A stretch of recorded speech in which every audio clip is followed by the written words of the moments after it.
안녕하세요. 춘천 한마음교회 김종혁입니다. 저는 어린 시절부터 동네에서 소문난 개구쟁이의 사고뭉치였어요.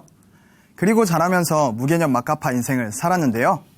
이런 제게 부활하신 예수님이 찾아와 주셨고 멋진 동역자와 함께 하나님의 용사로 세워주신 간증을 하려고 합니다. 저는 어렸을 때부터 사고를 참 많이 쳤어요. 80년대 후반만 해도 차가 있는 집이 그리 많지 않았는데요. 그 당시 옆집에서 유명했던 차를 새로 구입했는데 동네에서 구경거리가 되었어요. 그때 제 나이가 6살 쯤이었는데요. 친구와 바닥에 있던 빨간색 벽돌을 하나씩 사이좋게 나눠 들고는 차에 올라가 빡빡 긁었어요. 단 10분 만에 일주일도 안 된 새 차가 중고차가 되어버렸습니다. 그리고 또 7살 무렵인 것 같아요. 동생 2명을 데리고 당시 리모델링 공사라던 집에 들어갔어요. 이 방 저 방 다니면서 노는데 제 눈에 육각형 성냥갑이 보이는 거예요. 그걸 가지고 침대에서 동생들과 쌓기놀이를 하다가 호기심에 불을 붙였어요. 근데 갑자기 불이 침대에 옮겨 붙으면서 점점 불길이 커지더라고요. 꺼보려고 이불로 덮어보고 옷으로 때려보고 했는데 안 되니까 너무 당황스러웠어요. 생일 케이크에 초를 후 불어서 끄던 게 생각나서 옆에 있던 선풍기를 강풍으로 틀어놓고 도망을 나왔습니다.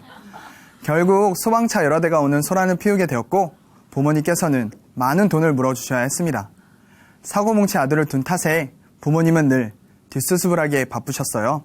그러던 중 아버지께서 일찍이 명예퇴직을 하시면서 집안 형편이 많이 어려워졌습니다. 살던 집도 팔아 빚을 갚아야 했고 학교 공과금도 내지 못하고 심지어 수학여행도 가지 못했어요. 형편이 어려워지자 부모님께서는 돈 문제로 항상 염려하셨고 우리 집은 다툼이 끊이지 않았어요. 결국 폭력 사태까지 벌어지면서 집에 있는 것 자체가 짜증스럽더라고요. 별 생각 없던 저는 그냥 될 대로 되라 막 나가게 되었습니다. 저는 중학교 때부터 술, 담배를 했고 제 입에서 나오는 말은 조사 빼고는 다 욕이었어요. 그때 제 취미는 오토바이를 타고 질주하는 것이었는데요. 달릴 때 그 느낌은 정말 짜릿했고 그때마다 힘든 일들이 싹 다 잊어지는 것 같았어요. 그렇게 오토바이를 즐겨 타다 보니 크고 작은 일도 많았어요. 마주오는 차랑 정면 충돌을 한 적도 있고요. 술을 먹고 음주운전을 하다가 사거리에서 차 밑에 깔려 응급실에 가기도 했어요. 그래도 정신을 차리지 못하고 깁스를 한 채 차선을 넘나드는 광란의 질주는 계속되었습니다. 하루는 오토바이를 타고 질주를 하고 있는데 뒤에 있던 택시가 빵빵거리며 길을 방해하는 거예요.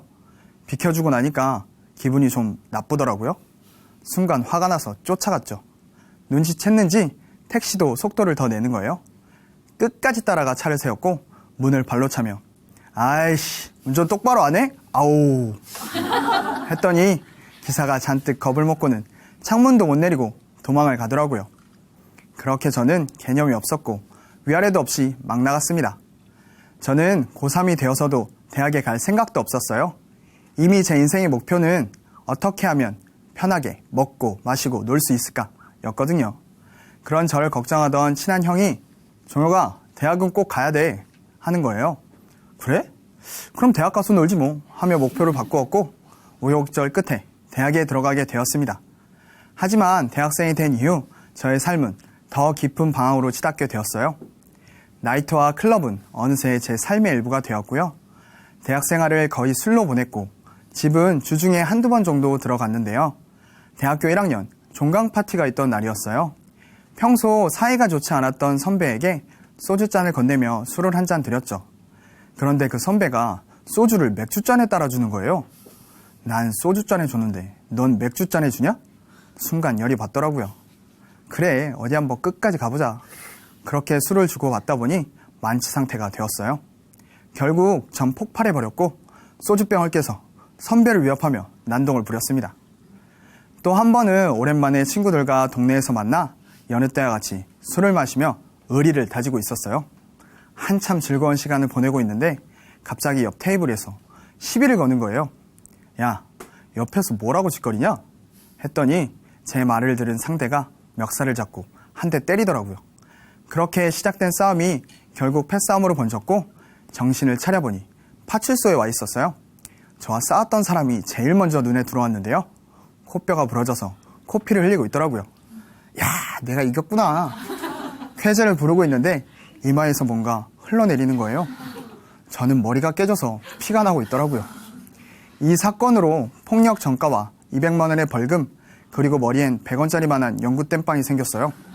저는 매일 아침 이 땜빵을 가리기 위해 검은 유성 매직을 칠해야 했습니다.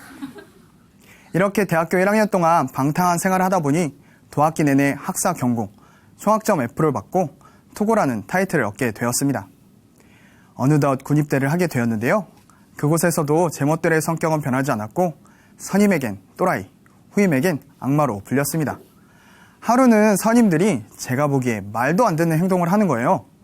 아, 진짜 군생활 더러워서 못해 먹겠네. 큰 소리로 욕을 했어요. 또래 선임이 저를 조용히 다른 곳으로 부르더니 너 진짜 또라이구나. 어떻게 선임들 앞에서 그런 욕을 하냐? 개념이 있긴 하냐? 하더라고요.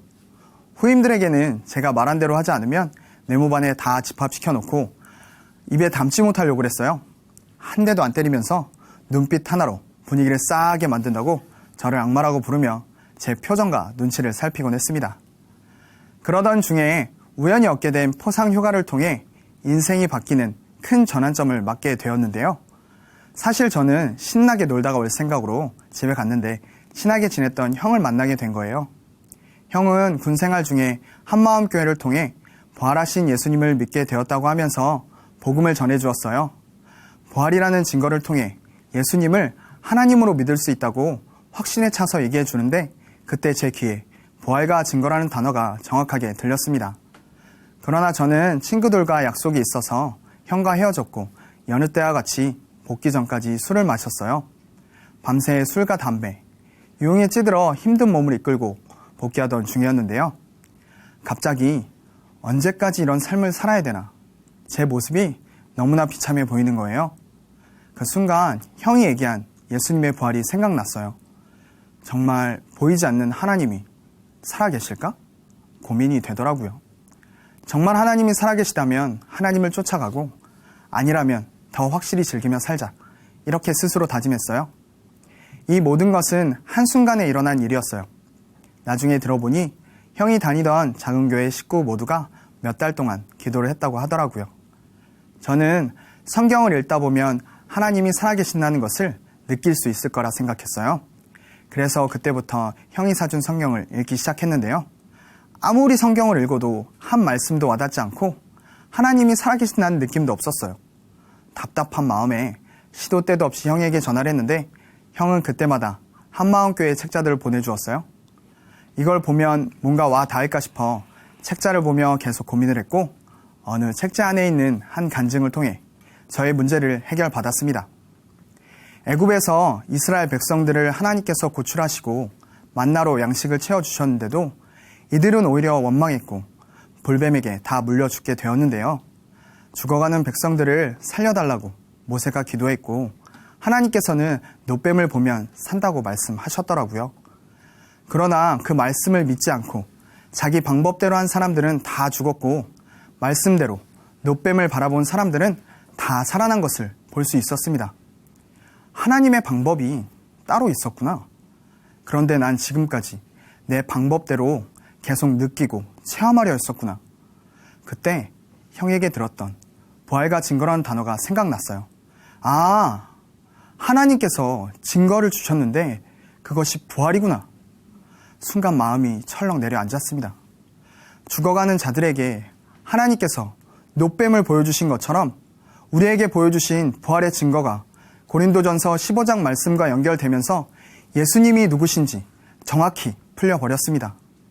성경대로 그리스도께서 우리 죄를 위해 죽으시고 성경대로 사흘 만에 다시 살아나사 구약의 예언대로 우리를 위해 이 땅에 오시겠다던 하나님이 예수님이셨어요. 보이지 않으면 믿지 못하는 자들에게 정확히 성경대로 죽으시고 성경대로 부활하신 역사적인 사건을 통해 예수님이 하나님이신 것을 정확히 보여주신 것이었어요. 예수님이 하나님이셨어요. 하나님이 살아계셨어요. 완전 충격이었어요. 나는 그동안 성경 말씀을 읽으며 하나님을 느껴보려고 했고 말씀을 체험해보려 했는데 하나님의 방법은 그게 아니었어요. 십자가에 죽으시고 부활하신 사건을 통해 전능자 하나님, 나의 주인을 만날 수 있도록 하신 것이었어요. 부활, 이 세상에서 가장 큰 사건, 천지를 창조하신 하나님 앞에 서니 제가 어떻게 살았는지 보이더라고요. 내가 예수님을 주인으로 믿지 않았기 때문에 가정의 어려운 가운데 상황과 환경을 탓하며 내 기분대로, 내 멋대로 행동하며 살아왔던 거였어요. 부활로 믿을 만한 증거를 주셨음에도 끝까지 믿지 않고 주인 행세를 하며 무개념 막가파로 살았던 거예요. 제가 가정의 상황과 환경을 탓하며 부모님을 원망할 때에도 예수님께서는 언제나 제 곁에서 마음문을 두드리셨고, 내 기분대로 멋대로 행동하며 살아왔던 시간에도 이분은 항상 제 곁을 떠나지 않으셨어요. 내가 있노라고, 내가 여기 있다고 그렇게 저를 찾으셨던 거예요. 전능자 하나님께서 이 땅에 사람으로 오셔서 믿을 수 있는 증거를 주시고 끝까지 마음문을 두드리셨는데도 믿지 않고 외면한 중심이 얼마나 악하고 무서운 죄인지. 하나님, 잘못했습니다. 환경과 사람 때문이 아니라 예수님을 믿지 않았기 때문에 개념 없이 막가파 인생을 살았습니다. 이제는 예수님을 제 마음에, 제 모든 것에 주인으로 모시겠습니다. 아멘. 그렇게 저는 부활하신 예수님을 제 마음의 주인으로 모시고 제2의 새로운 인생을 시작하게 되었습니다. 하나님께서 저와 항상 함께 하시기에 제 몸이 하나님의 성전이란 말씀이 실제가 되었어요. 그러니 욕 없이는 대할 수 없었던 제 입에서 욕이 사라지게 되었고, 쉽게 끊지 못했던 술과 담배도 단번에 끊게 되었습니다.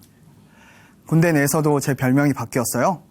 후임들을 더 이상 괴롭히지 않고 고민도 들어주며 상담을 해주다 보니 악마가 천사가 되었다고 좋아하더라고요. 선임이건 동기이건 후임이건 시도 때도 없이 예수님이 부활하셨다고, 이분이 하나님이시며 지금도 살아계신다고 복음을 전하면서 나머지 군생활을 보내게 되었습니다. 복학한 학교에서는 그동안 충실하지 못했던 학업에 열중했는데요.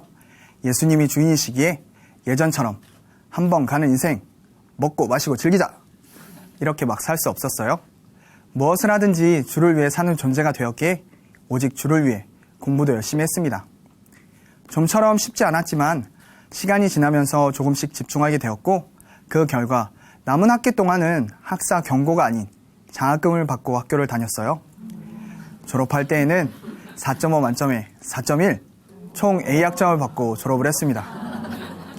그리고 예수님을 믿고 오랜 시간 동안 가정을 위해 기도했어요. 저 때문에 많이 고생하셨던 부모님과 형에게 해줄 수 있는 것은 부활하신 예수님을 전해 함께 천국 가는 것 밖에는 없었습니다. 그래서 복음을 전했는데요. 부모님께서는 인상을 쓰시며 됐어, 그게 밥 먹여주냐? 하셨고, 형은 야, 저리 꺼져 하며 무시했어요. 그런데 시간이 지나면서 가족들과의 대화가 조금씩 늘어갔고, 사랑의 표현도 자주 하게 되면서 가족들의 마음이 조금씩 열리더라고요. 그렇게 가정에서 함께 예배를 드릴 수 있게 되었고, 가족 모두 부활하신 예수님을 주인으로 영접하게 되었습니다. 네. 아버지께서 4년 전쯤에 갑자기 돌아가셨고 저는 너무 마음이 아팠어요. 하지만 부활로 천국에서 다시 만날 수 있을 거란 하늘 소망이 제 마음에 부어지면서 큰 위로가 되더라고요. 또 온 교인이 한 마음으로 섬기고 기도해 주셔서 너무 기쁜 가운데 장례를 마쳤습니다. 그 후로 명절과 아버지 기일에는 온 가족이 함께 추도 예배를 드리고 있습니다. 현재 저는 퍼스널 트레이너로 운동을 통해 건강한 몸을 만들어주는 일을 하고 있어요. 회원들과 운동을 할 뿐 아니라 대화를 통해 자연스럽게 제가 만난 예수님을 전하고 있습니다. 다양하고 많은 부류의 사람을 만나게 되는데요. 한 번은 나이 많으신 회원분이 러닝머신을 타다가 어이, 여기 좀 와봐. 나이 든 사람들이 기계가 움직이는지 멈췄는지 알 수 있도록 표시 좀 해놔 하시는 거예요. 예전 같았으면 왜 반말이야 이랬겠지만 공손하게 네 회원님 알겠습니다 하고 예쁘게 표시해 드렸습니다. 예전 같았으면 저는 이 일을 하지 못했을 것 같아요. 그러나 부활하신 예수님을 주인으로 믿기 때문에 다양한 사람들을 품을 수 있었고 지금은 저를 믿고 따라와 주시는 분들이 많습니다. 나 자신밖에 모르던 제게 퍼스널 트레이너라는 귀한 직업을 주셔서 많은 사람들과 관계하고 복음을 전하는 일을 감당하게 하시니 너무나 감사할 따름입니다. 하나님께서는 교회 공동체 안에서 지금의 아내이자 멋진 동역자를 만나게 해주셨는데요. 오직 주만이 가출 청소년이 복음으로 청소년 상담자가 되다의 주인공으로 저랑 비슷한 부분이 많은 사람이에요. 목사님께서 우리 결혼식 날 갑자기 해외 집회가 잡히셔서 주일 오전 대예배 시간에 결혼식을 진행해 주셨는데요. 주례사로 십자가에 달려 죽으시고 부활하신 분이 가장 원하는 것이 무엇인지 놓치면 안 된다고 하셨어요. 아내는 남편에게 순종하고 남편은 아내를 생명 다해 사랑하라고요. 특별히 부탁하신 것은요. 다툼이 있을 때마다 에베소서 5장을 펴고 밤새도록 묵상하라는 것이었습니다. 주례가 끝나고 결혼을 서약하는 시간이 되었는데요. 목사님께서 저에게 어떤 상황이 있더라도 예수께서 십자가에 달리셨듯이 그 사랑으로 아내를 생명 다해 사랑하겠습니까? 물으셨고 저는 아멘! 크게 대답을 했어요. 신부에게는 종혁이가 쫄딱 망하고 어떤 힘든 일이 있더라도 얼굴에 화상을 입었더라도 죽게 대하듯이 하겠습니까? 하셨고 신부는 우리와 같은 목소리로 저보다 더 크게 아멘! 하는 거예요. 공동체 전체가 웃음이 터졌고 목사님께서 이건 뭐 대단합니다. 용사들이 결혼하는 겁니다. 하셨어요. 우리 부부를 용사로 부르신 하나님께 감사했습니다. 그렇게 공동체의 사랑을 듬뿍 받으며 결혼식을 올렸고 지금은 선물로 주신 아들이 10개월이 되었어요. 목사님께서 복음을 증거하러 가시는 곳마다 하늘가족 공동체를 소개하시며 우리 부부의 결혼식 영상을 보여주세요. 복음으로 하나 된 교회 공동체를 나타내는 영상으로 쓰임받게 하심에 감사할 따름입니다. 무개념 막가파로 마음 가는 대로 멋대로 살던 저였는데요. 부활하신 예수님을 만나 개념을 찾았고 멋진 동역자와 함께 하나님의 용사가 되었습니다. 오직 주 대신 예수님을 위해 복음을 위해 남은 인생을 전심전력으로 달려가겠습니다. 감사합니다.